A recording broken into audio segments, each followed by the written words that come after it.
श्री गुरुदत्त राजमूर्ती ओवाळितो प्रेमे आरती। ब्रह्मा विष्णु शंकराचा असे अवतार श्री गुरुचा।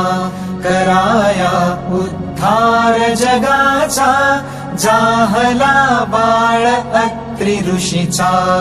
धरिला वेश असे यतीचा मस्तकी मुकुट शोभे जटीचा। कंठी रुद्राक्ष माळ धरुनी हातामध्ये आयुध बहुध भरुनी। तेणे भक्तांचे क्लेश हरुनी त्यासी करुनी नमन अगशमन। होईल रिपुदमन गमन असे त्रैलोक्यावरती।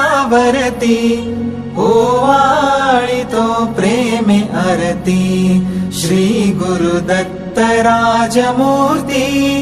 ओवाळितो प्रेमे आरती।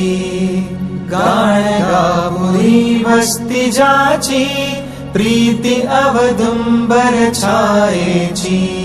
भीमा अमर संगमाची भक्ती असे बहुत सुशिष्यांची।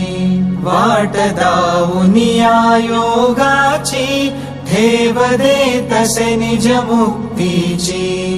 काशी क्षेत्री स्नान करितो करवीर भिक्षेला जातो। माहुरी निद्रेला वरितो तरतरित छाती झरझरित नेत्र गरगरित शोभतो त्रिशूळ जया हाती। ओवाळितो प्रेमे आरती श्री गुरुदत्त राजमूर्ती। ओवाळितो प्रेमे आरती। अवधूत स्वामी सुखानंदा ओवाळितो सौख्य कंदा। तारी हा दास हृदय कंदा सोडवी विषय मोह छंदा। आलो शरण अत्रि नंदा दावी सद्गुरु ब्रह्मानंदा।